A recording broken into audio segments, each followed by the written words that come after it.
Welcome to Martian Mixed Martial Arts.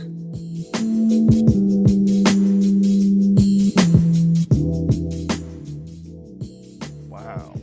Wouldn't it be crazy if the aliens manufactured you to be a mixed martial arts fighter? They're like, let's see if we could just turn this I'm dude sure into a bad I'm sure motherfucker." if it would have happened, I would have been much better than this. Much better than this. You're the fucking champion. What are you talking Yeah, about? but if I would be alien manufacturer, I would be Superman.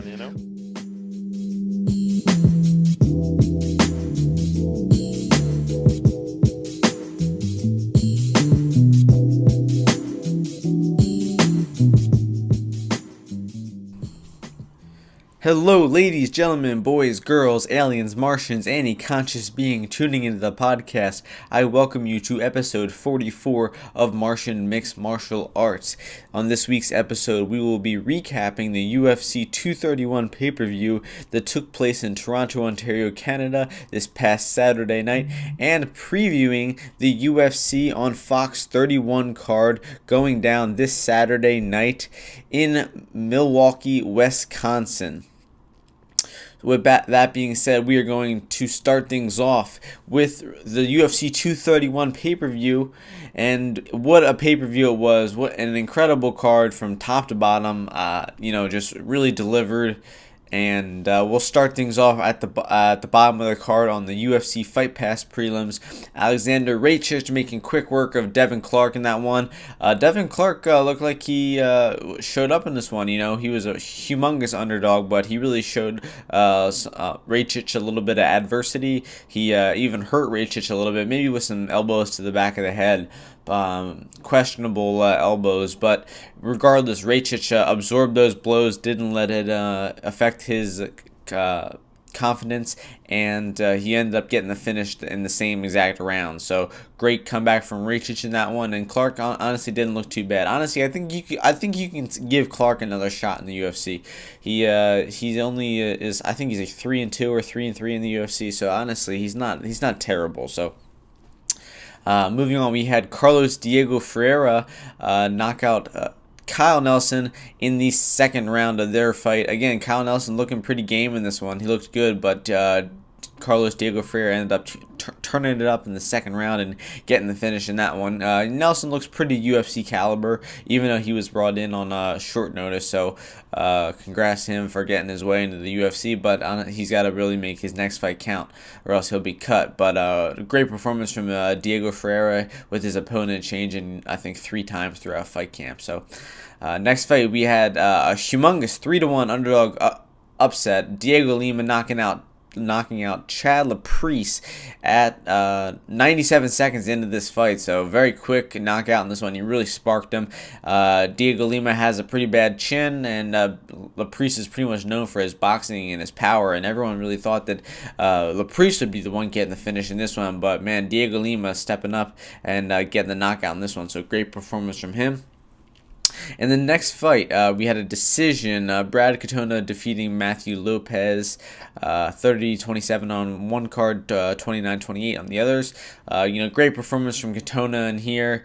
His price was really good as a favorite in this one. Lopez is really not that great of a fighter, and honestly, questionable stoppage in this one. Brad Katona looked like he was choking out Matthew Lopez as the clock expired, and the commentators seemed to think that Matthew Lopez was unconscious. So I do not think so at all. He moved right after the choke. He rolled over onto his knees right after. He was not unconscious by any means. So, nice decision win from there. Very dominant, showing off his striking, showing off his grappling. Brad Katona is a very legit prospect in the bantamweight division. Next fight, a little bit of a questionable decision. Pretty competitive fight. Elias Theodoro defeating Eric Anders by split decision in this one. Elias Theodorou probably won the first and the third rounds, I want to say, even though the first was pretty low action. I think that Anders, you could have maybe given Anders the first round. So, and then Anders actually had a really dominant second round where he looked like he almost had Elias out of there. Elias was really hurt, and so you could possibly give that round 10-8 to Anders. You could possibly give it 10-9. So very close fight, but man, when you look at the grand scheme of things, Eric Anders almost had him hurt. Almost had landed the significant punches of the fight, the most significant punches by far.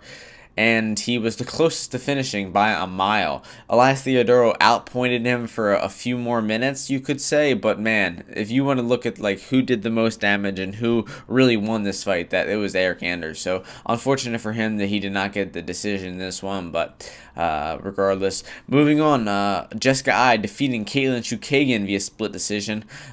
This one I think went Jessica Eye's way. I don't really agree with the split, although it was pretty close.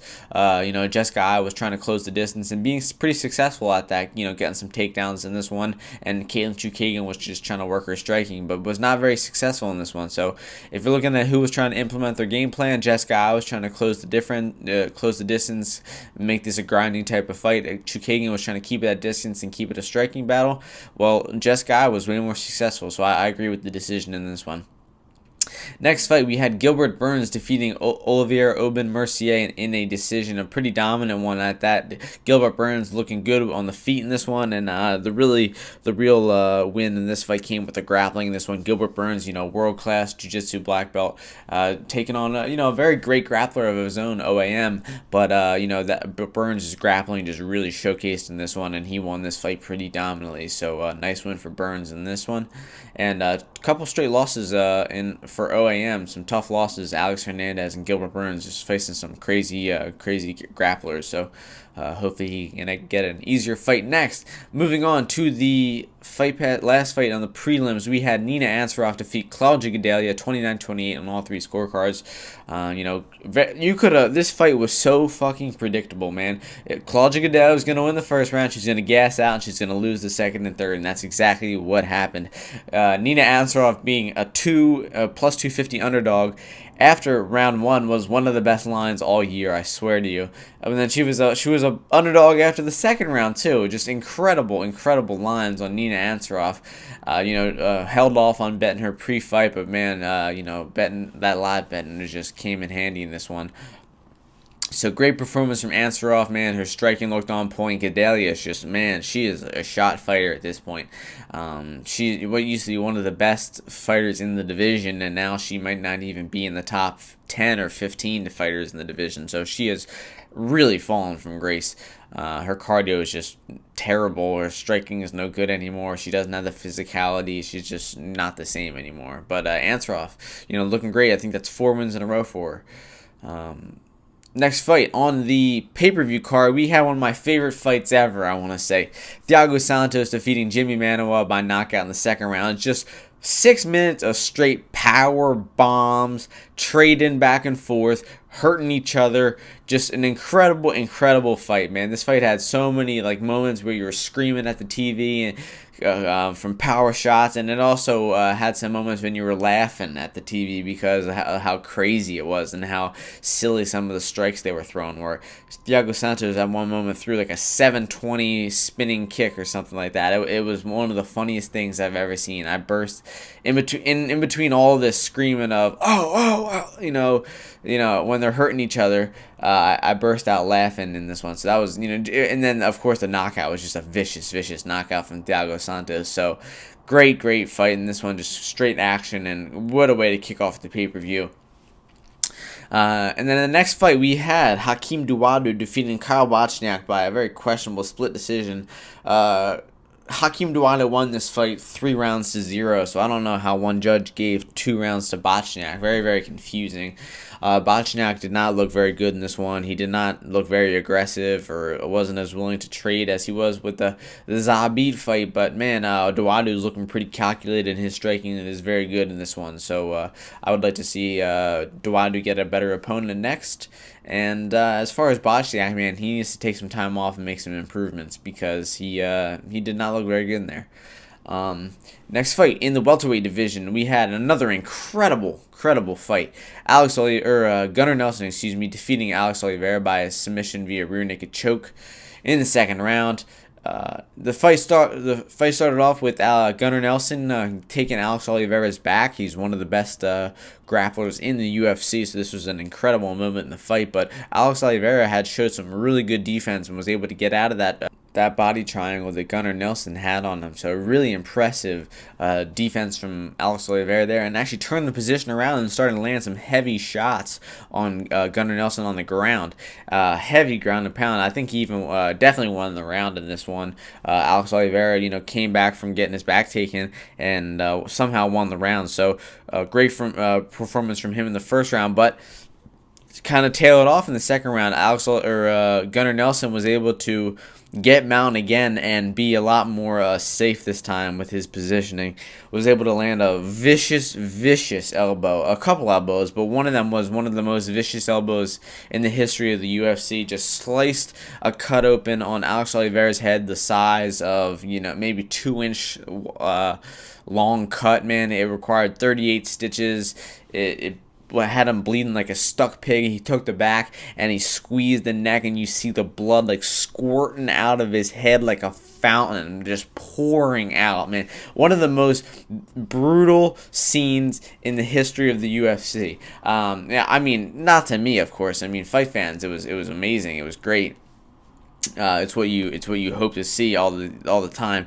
But man, if you have to that could be on like the where was this, Toronto, Ontario? That could be on the paper the next morning and say like, never allow the UFC to come back to Ontario again. And honestly, the public would be behind it, because that was just a brutal image. But regardless, incredible fight. Great performance from Gunnar Nelson. Withstanding that adversity in the first round. Looked almost close to maybe getting finished in that first round. It was eating some heavy shots against the cage. And Alex Oliveira just coming up short again in this one. Man, that Yancy Medeiros fight last December pay-per-view too, he ate some vicious elbows in that one too. Some of the nastiest elbow strikes from the bottom I've ever seen. So man, have mercy on this dude. But regardless, great fight.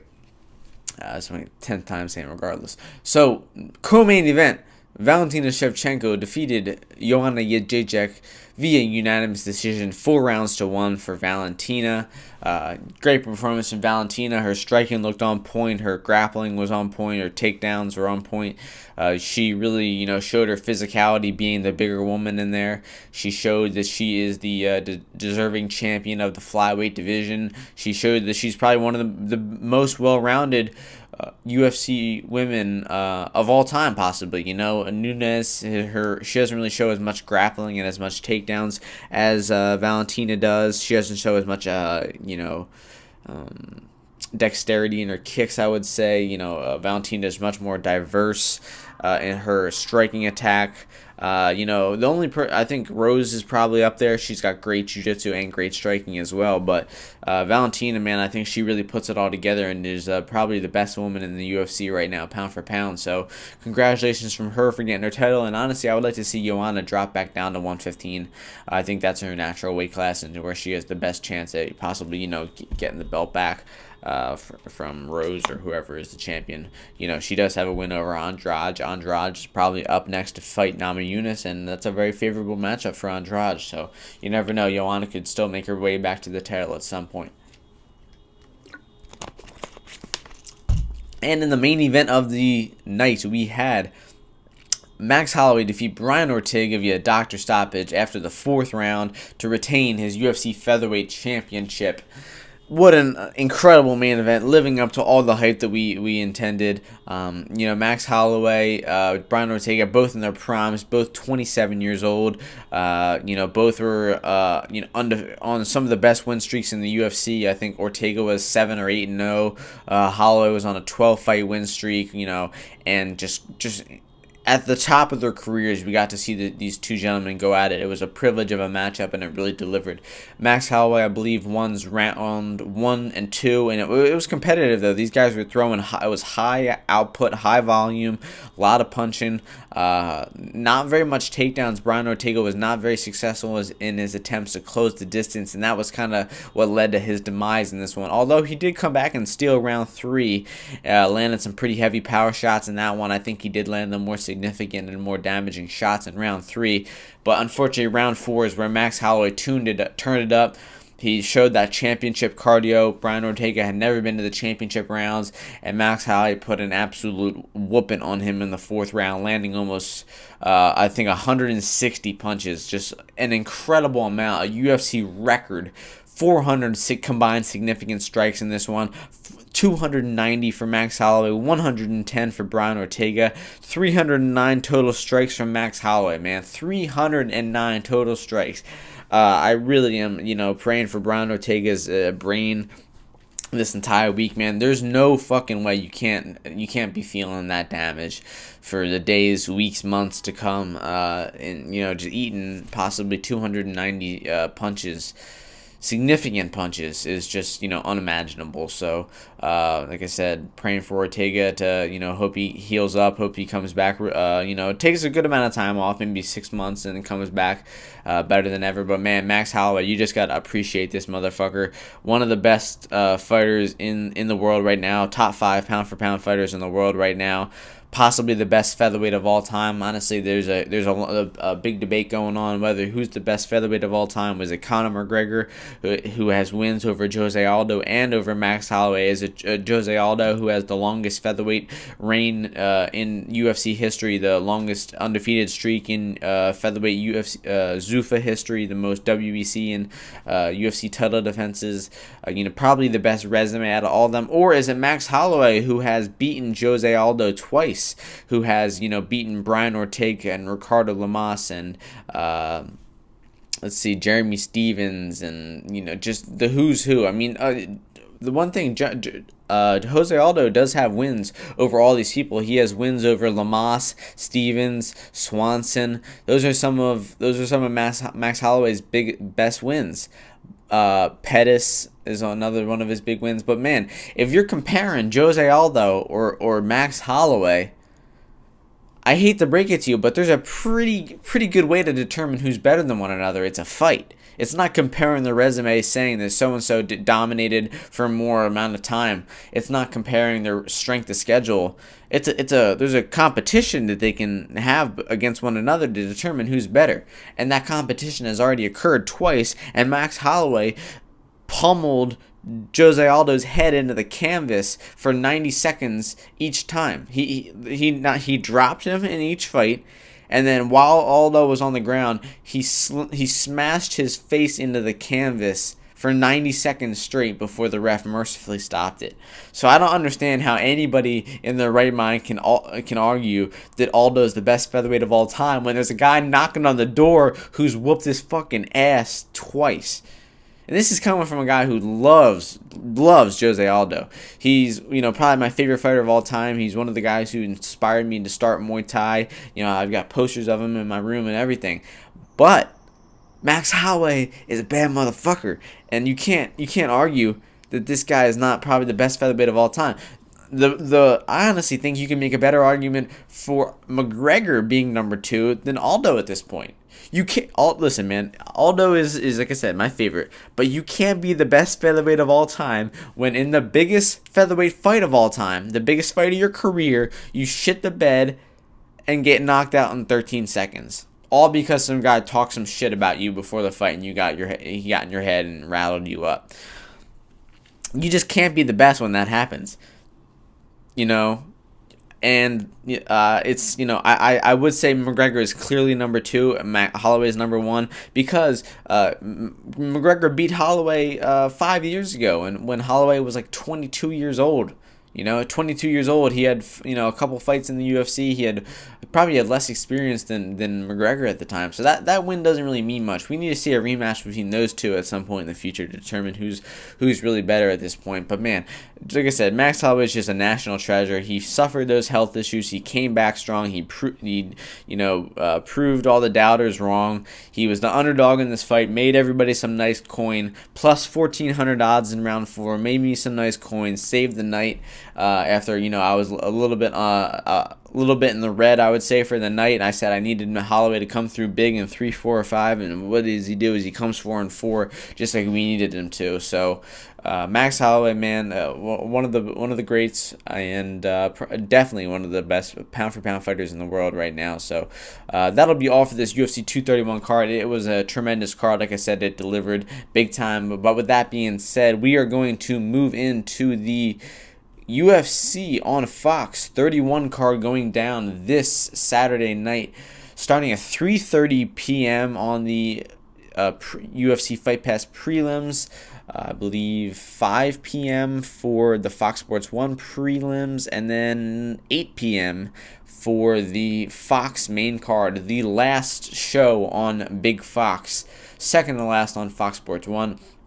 UFC 232 prelims will still be held on Fox Sports 1, but we have ourselves a 13 fight card, starting things off on the UFC Fight Pass prelims. In the heavyweight division, we have Juan Adams, who is 4-0, taking on Chris De La Rocha, who is 5-2. The opening betting line for this one is Juan Adams at -265 and Chris De La Rocha at +185. People betting down Adams all the way down to -440 in this one. De La Rocha up to +350. I'm going to disagree with the line movement in this one. Juan Adams is making his UFC debut in this one. He looked great on the Contender Series, beating up Sean Teed really good in that one. His hands look just really great in that one. He's got fast hands, he's accurate, he's powerful, you know, he's a really good boxer.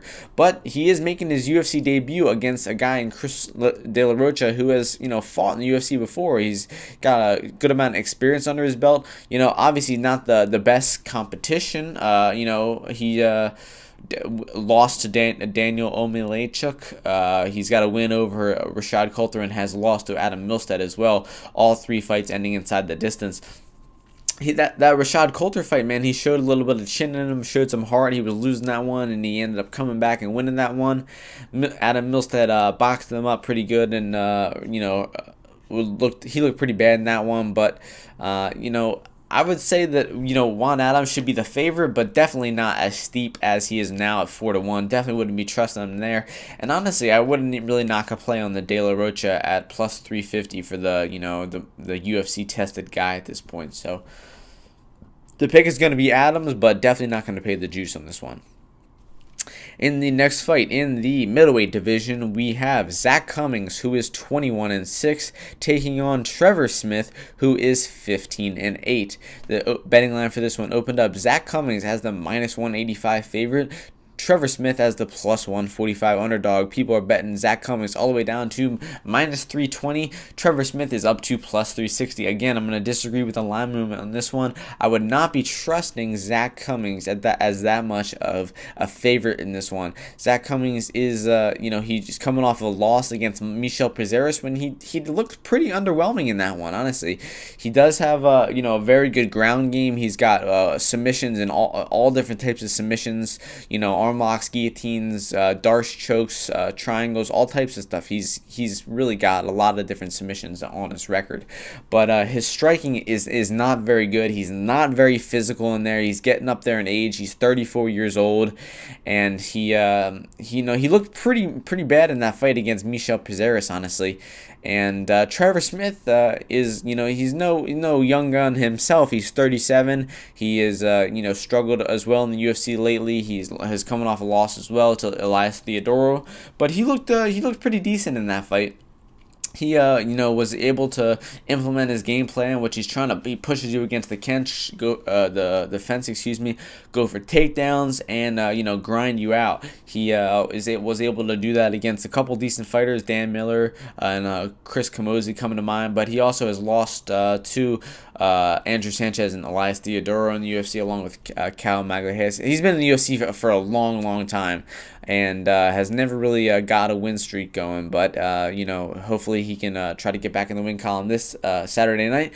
But with that being said, I think that the opening betting line was much more accurate. I think that Trevor Smith has a better chance to make this type of fight. Where he's pushing against the fence, going for takedowns, and grinding out Zach Cummings. It's probably going to be a boring one, honestly. Both of these guys are, like I said, coming off losses on the tail end of their career. They actually look pretty similar too. So this is going to be not too exciting of a fight. So I'm going to pick Trevor Smith to pull off the upset here, and at plus 260 odds, man, definitely worth a play. Or maybe his his points handicap, because I really don't see Cummings finishing him. But I don't. Who knows about an actual bet on flat out Trevor Smith? I might just pass on this fight. Next fight in the light heavyweight division, we're gonna have a barn burner here. We have Adam Milstead, who is 8-2, taking on Mike Rodriguez, who is 9-3. The betting line for this one opened up Adam Milstead as the minus 215 favorite, Mike Rodriguez at plus 165, and the line margins have tightened up a little bit. Adam Milstead at minus 155, Mike Rodriguez at plus 135. So I'm going to agree with the line movement in this one. I think it is a pretty close fight. Both of these gentlemen are powerful strikers. They both throw a lot of heat.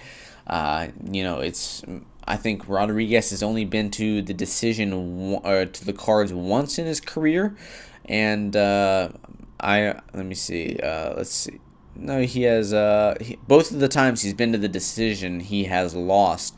That's a pretty interesting statistic for Mike Rodriguez. And Adam Milstead, he went to the decision in his last fight for sure.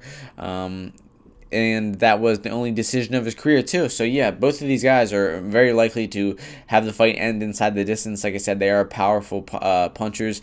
Adam Milstead, I think, looked pretty good in his last fight. I do not agree with the fact that he lost that fight to Jordan Johnson. I think that was a bad decision. I think that Adam Milstead was able to get his striking off in that one, and Jordan Johnson basically just laid and prayed and somehow won the decision on the scorecards. So, kind of a raw decision in that one for Milstead. But Mike Rodriguez also losing a decision in his last one. I agree that with that scoring, though, I think he was, outworked, out-wrestled, and out-grinded by Devin Clark in that fight. So, I don't think they both fought, grinding type fighters who are trying to push you against the cage and wrestle. Neither of these guys are like that. Both of them want to stand at range and strike in this one, so I think someone will definitely get the knockout in this one. And honestly, I think Mike Rodriguez is worth is going to be the pick in this one. I think that his striking is a little more diverse. He throws some crazy flying knees and kicks, and Milstead is sort of just a boxer in this one. So I think that Mike Rodriguez is going to get the knockout in this one. Next fight in the featherweight division, we have Dan Ige, who is 9-2, taking on Jordan Griffin, who is 17-5. Dan Ige opened up as the minus 185 favorite. Jordan Griffin is the plus 145 underdog. Since then, Ige has shifted to minus 170, Jordan Griffin at plus 150, so the line is pretty much the same. There's two-way action coming in on this fight, and rightfully so. I think that this is going to be a close fight. I think that Dan Ige is a pretty good grappler of his own right. He's definitely going to be trying to push this fight against the cage, go for takedowns, maybe go for a submission. That is his bread and butter there. But Jordan Griffin is no slouch on the ground, so I think he's going to have a little bit of trouble there. Most of his wins are coming by submission, but he also has got some power in his hands too. Not the best strength of schedule for Jordan Griffin. Unfortunately, he hasn't fought the best of competition in his regional circuits, but he did look really good on the Dana White Tuesday Night Contender Series against Maurice Mitchell, who was 11-1, very legit opponent. Maurice Mitchell actually looked like he was winning that fight, and Jordan Griffin, was able to clip him with a punch and sink up a choke in the first round. So I think that Jordan Griffin is going to be it's definitely a dog or pass in this one. I would not trust Dan Ige. He tried to take down Julio Arce, but was not really successful and got his face boxed off in that fight. And then he had a pretty quick win over Mike Santiago in his last fight with a slam and some ground and pound. So kind of hard to test where his skills are at. He hasn't had all that much experience in the UFC. Jordan Griffin is making his UFC debut as well too. So both of them, that case is the case for both of them. They're a little bit inexperienced, so it's kind of hard to get a full read on it. But I would say that Jordan Griffin, I think, has the more versatile MMA game, and I think that he will win this fight. So the pick is going to be Griffin, probably by decision. Next fight in the middleweight division, we have Jack Hermansson, who is 17-4, taking on Gerald Meerschaert, who is 28-9. The betting line for this one opened up Gerald Meerschaert as the +145 underdog, Hermansson as the -185 favorite. Since then, Meerschaert has gone up to +160, and Hermansson is at -185. A lot of action coming in on both sides to this fight. Gerald Meerschaert actually went up to over 2-1 at one point, and I honestly think that's a great price for him.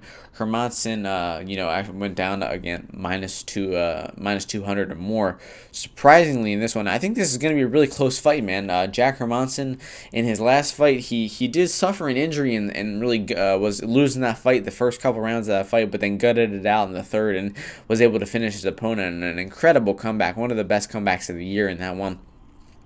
But he did show some questionable positioning in that one. He was able to, was in a pretty deep arm triangle. Luckily, he didn't tap. But Thales Leites, a very old, shot fighter at this point, was able to have his way with him on the ground. It could have been because of the rib injury, but he's facing a really good grappler in Gerald Meerschaert, who's got, again, really great submissions. He has, some good power on the feet too. He's got a good UFC resume: 4 wins, 1 loss. Only loss coming to Thiago Santos. He's coming off of a win by rear naked choke against Oscar Pichota in the last fight, which was an absolute barn burner of a fight. Meerschaert is, he brings it. He's got power on the feet. He's got good ground game as well. Hermansson is, a pretty awkward striker. He's got really awkward, stance switches and leg kicks and power shots, But his ground game, honestly, I think is a little bit suspect. Coming out of Sweden, Europeans aren't really known for their wrestling or their jiu-jitsu too well. So I think that, not that means much, but I think the Meerschaert will, be able to capitalize on the grappling exchange in this one, and I think that he will even hold his own in the feet. So I'm going to trust Meerschaert wherever this fight goes, and I think that he's definitely worth a play as the +160 underdog. That's where I'm actually trusting him with money in this one. So Meerschaert is going to be the pick in that one. Next fight in the lightweight division, we have Joaquim Silva, who is 10-1, taking on Jared Gordon, who is 14-2. Jared Gordon opened up as the -155 favorite in this one to Joaquim Silva at +115. Gordon still sits at -150, and Silva's up to +130. So action coming in both ways on this fight, and I think this is a pretty accurately set line. I think that Jared Gordon is a very good boxer. He's got great striking. He's got some pretty good takedown defense and ground game if he really needs to rely on it too. Joaquim Silva is again a powerful striker. I think these guys are going to clash on the feet, and we might see a knockout in this one. Silva, his ground game is not his best suit, but I don't think that Gordon will be trying to implement that one there. I think Gordon's going to be able to try to fight a safe fight because he got clipped and knocked out in his last fight against Carlos Diego Ferreira. So I think that he's going to try to fight behind his jab in this one. I think he's going to be trying to stay on the outside, maybe kick Joaquim's legs. And, if he might look for a power shot to counter Joaquim, because Silva's going to bring it in the first round for sure. He might even gas out in the latter rounds, and maybe Gordon can chase a late finish. But I'd expect Gordon to try to play this one safe and maybe coast to a decision, possibly get a late finish. So the pick is going to be Gordon in this one. Another fight in the UFC's lightweight division, we have Drakkar Klose, who is 9-1-1, taking on Bobby Green, who is 24-8-1. In this fight, we had Drakkar Klose open up as the -245 favorite to Bobby Green at +175. The line not shifting much. Drakkar Klose is at -250, and Bobby Green is up to +210. I'm going to agree with the line movement in this one. I think that Drakkar Klose will win this fight pretty handily. Drakkar Klose has really impressed me lately. He's coming to the UFC, picking up wins over Devin Powell, Mark Diakase, and Lando Venata. Venata being the most impressive, really outclassing Venata in that one, who's a great striker of his own right. Was able to really kick his legs and work his jab in that one. He's got just beautiful, powerful, crisp stand-up, does Drakkar Klose, and I think that's going to be very hard for Bobby Green to overcome. Bobby Green's certainly not a shot fighter. He's only 32 years of age. He's still picking up wins. He's coming off a win off of Eric Coach, where he looked really good in that fight. He he had a lot of canceled fights, man. And you should look at this guy's resume. He had in 2014 he had 2 fights, but he had 6 fights canceled in 2014 alone. That's insane. Then he had 3 more canceled in 2015 and 16, 3 losses in a row there. So really hard for him to get the ball rolling. Actually had a couple more canceled fights this year, man. Bobby Green, that's insane. Just shite luck for him. But he's finally getting a fight against Drakkar Klose. But this is going to be a very tough matchup for him. But Bobby Green's going to make the fight close, no doubt. He's going to, no pun intended, with Drakkar Klose's last name. He's going to make the fight, a close fight. He's going to, close the distance, and he's going to, try to maybe look for takedowns and level change. Drakkar Klose, his wrestling is definitely, would probably be his weakest area. So we could look to see Bobby Green use his experience. He's got almost 3 times the amount of fights that Drakkar does to try to make this ugly fight. But I think that Drakkar will be able to keep it at distance and be able to pick Bobby Green apart. So the pick is going to be Drakkar Klose to get this one done in via decision. Drakkar Klose is a very interesting name for an individual, especially an American guy. It sounds like Swedish or something like that. But regardless, there it is again. In the women's flyweight division, we have Jessica Rose Clark, who is 9-5, taking on Andrea KGB Lee, who is 9-2. Andrea Lee opened up as the -215 favorite to Jessica Rose Clark at +165. And since then, people have bet down Lee to -145, Jessica Rose Clark up to +205. I'm going to agree with the line movement in this one. I think that Andrea Lee is just a much better fighter. She's very well-rounded. She's got, great ground game, good submissions, and she's also got some pretty good stand-up, too. She made her UFC debut against Veronica Macedo and just, cruised to a decision in that one. It looked very impressive in there. Jessica Rose Clark is coming off of a loss in her last fight to Jessica Eye. Jessica Eye is, looking totally reinvented at flyweight. No shame in that loss. But Rose Clark was looking pretty good in the UFC, grinding out decisions over Beck Rawlings and Paige Van Zandt. She looks to make fights ugly, push against the cage, go for takedowns. Not really too much of a submission threat, and especially I think Lee will have the better ground game, no doubt. So it's going to be a very tough task for Jessica Rose Clark in there. I think she, obviously she has a decent chance at, pushing against the cage and some maybe squeaking out a couple rounds and winning on the judges' scorecards. But man, I doubt it. I think that Andrea Lee will win this fight decisively. She'll outstrike Rose Clark at range, and if she chooses to take the fight on the ground, I think that she'll dominate the scrambles and possibly even get a submission on Rose Clark. So the pick is going to be Andrea Lee in this one.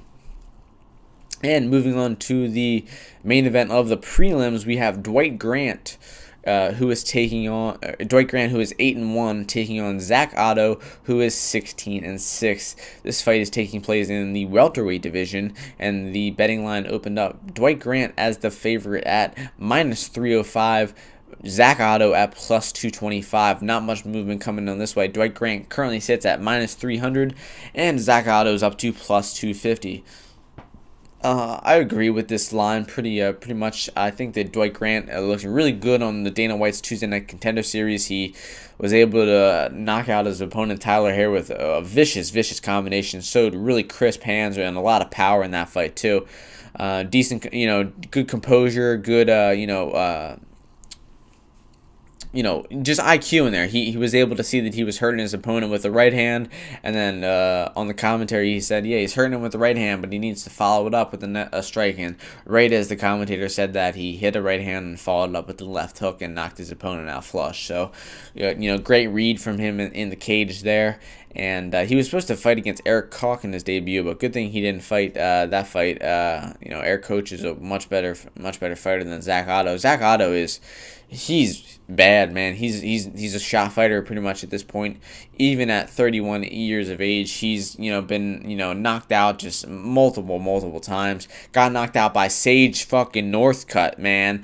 If you're getting knocked out by Sage Northcutt, you gotta go. He's got good jiu-jitsu, but his wrestling is bad. His striking is awful. His chin is bad. I think that Dwight Grant will easily outstrike Zach Otto and eventually check his chin and probably knock out Zach Otto in this one. So the pick is going to be Dwight Grant to get this one done via knockout. And moving on to the main card, the Fox main card, the last Fox main card.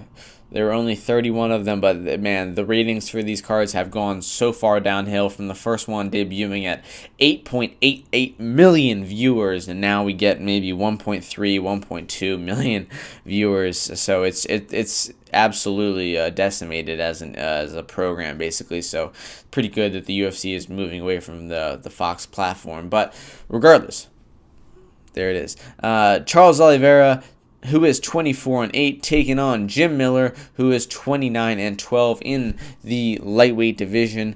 Charles Oliveira opened up as the favorite at -245 in this one to Jim Miller at +175. People betting down Oliveira all the way to -320, while Jim Miller is up to +260 in this one.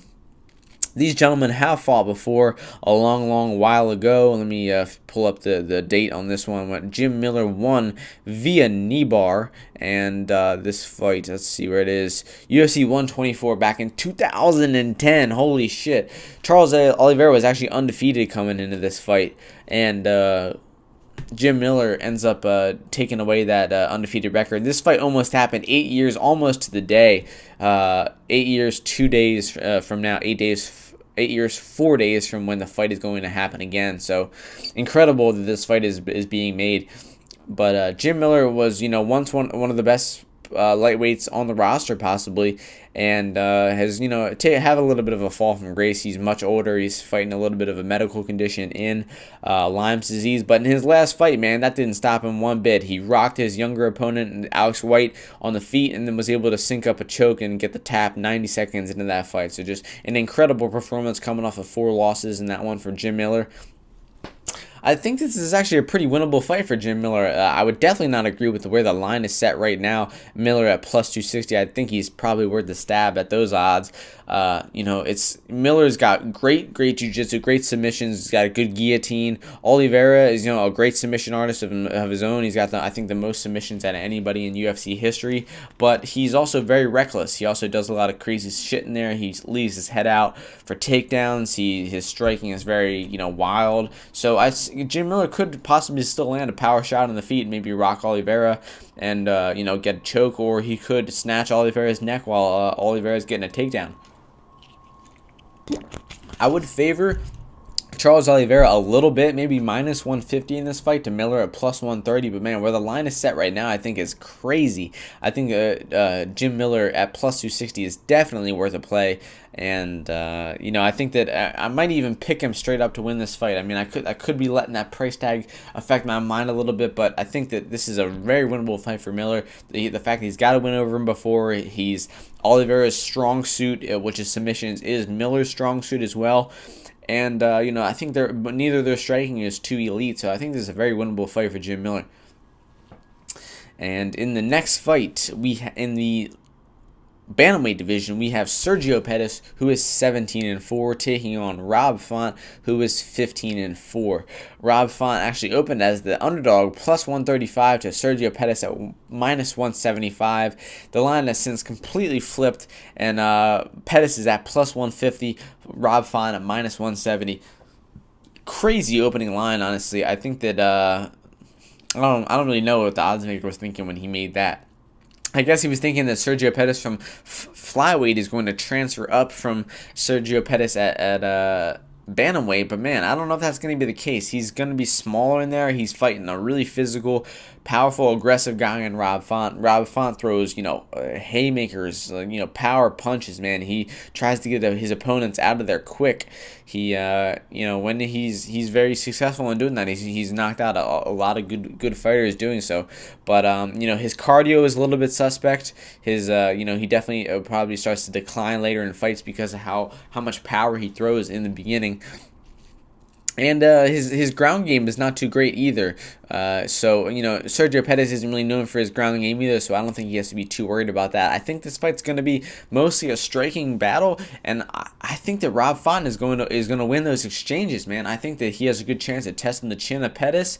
I think that Pettis is going to be undersized in there. He's going to be maybe getting trapped against the cage, and if he is not able to circle effectively and stay behind the jab and be on his bike the entire fight, I think there's a good chance he gets clipped in this one. And I don't even know if he's ever been. I don't think he's been knocked out in the UFC. No, I don't think he has.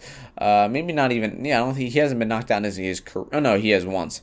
To Ryan Benoit back over 3 years ago. So it's possible. I think that that was at flyweight. So these are that 10 pounds from flyweight to bantamweight is huge. That's 12% of your body weight at that weight or something like that.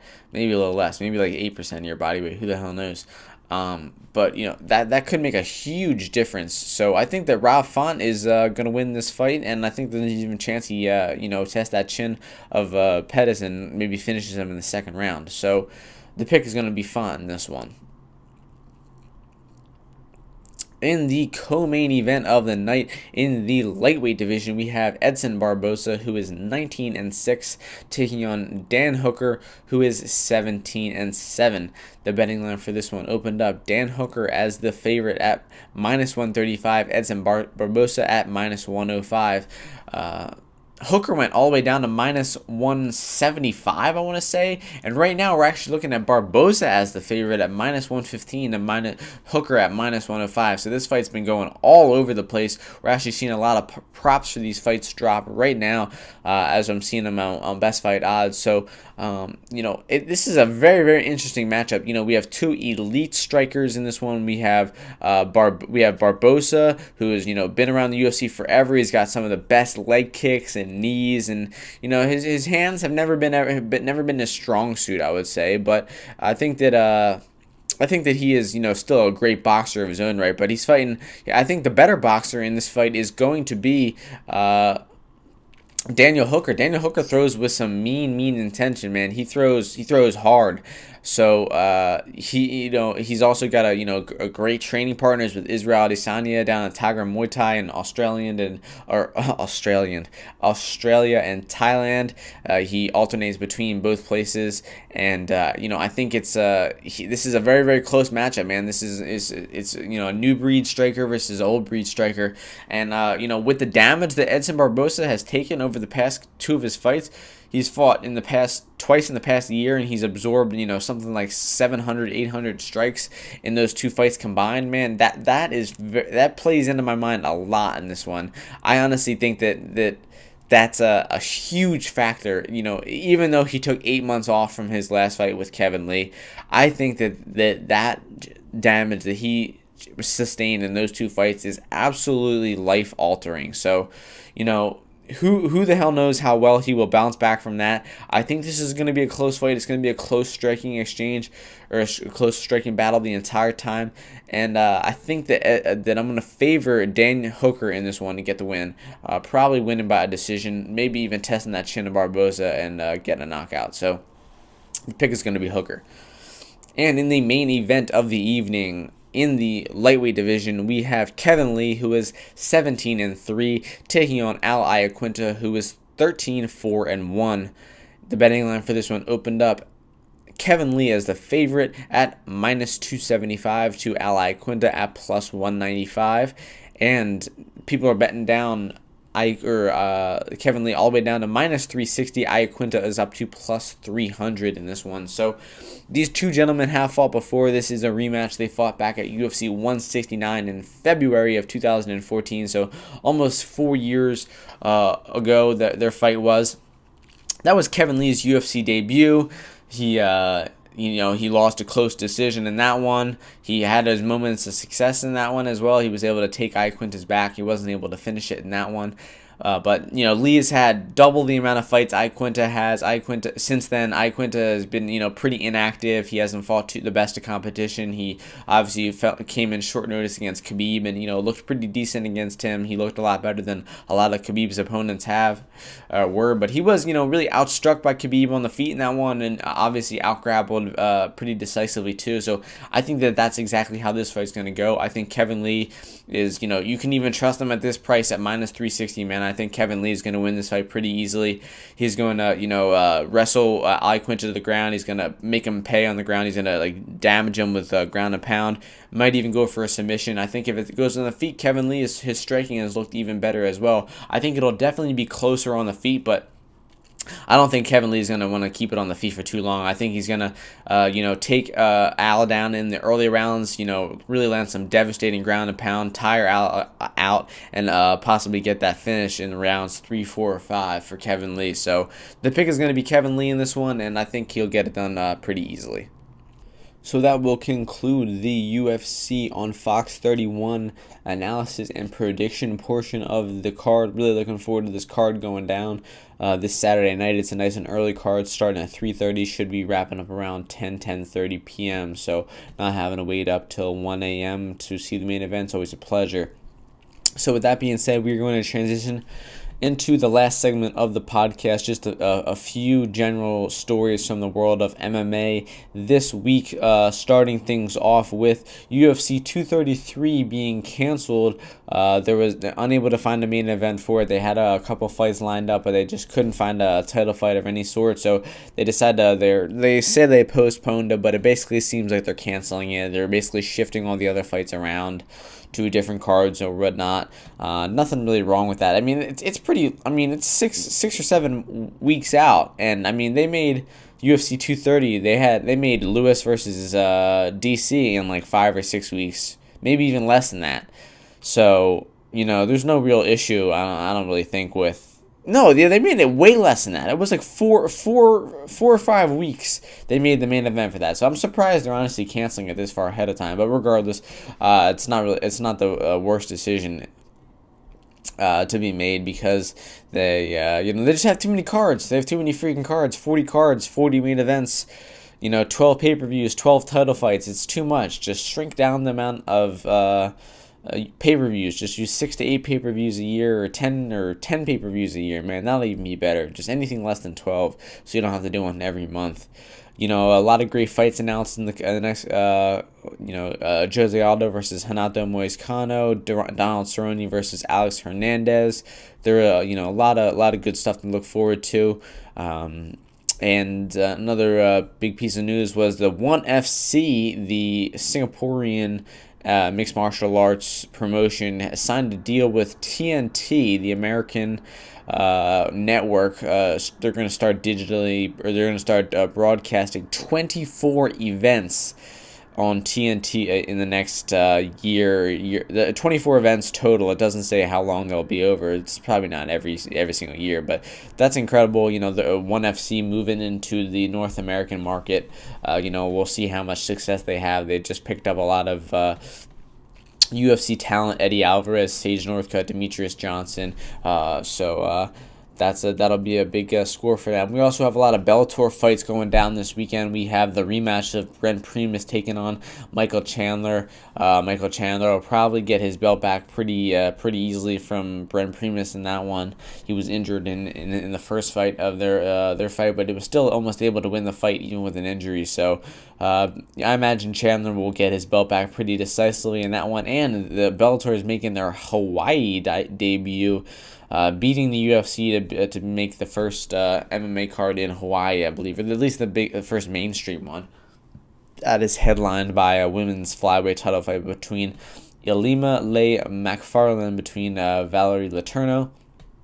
McFarland is their undefeated flyweight champion, taking on a UFC veteran, and Letourneau is a pretty favorable matchup for the champ. Lyoto Machida is making his Bellator debut in that one, taking on Rafael Carvalho, a pretty tough fight for his debut. And then two undefeated prospects fighting each other in the welterweight Grand Prix, and Ed Ruth, the NCAA wrestler, All-American Division I wrestler, and Neiman Gracie, one of the Gracies, crazy jiu-jitsu phenom. So that'll be a great fight. We also have two notable Bellator veterans, King Mo and Liam McGeary, two former world champions, dueling it out at light heavyweight. So great card from Bellator this weekend. And also Canelo Alvarez is fighting this weekend in a pretty big squash match, in Madison Square Garden. So there's an action-packed schedule this weekend, from Bellator to boxing, of course, the UFC. So I hope everybody enjoys the weekend, wins some money on their bets, and enjoys the UFC's last show on Big Fox. So with that being said, ladies, gentlemen, boys, girls, aliens, Martians, any conscious being, thank you for tuning in to episode 44 of Martian Mixed Martial Arts, and we will catch you next week, or not next week. Next week is Christmas. Merry Christmas to everybody. But the week after that, we will be previewing the UFC's last show of 2018, UFC 232. I will see you guys then. Peace.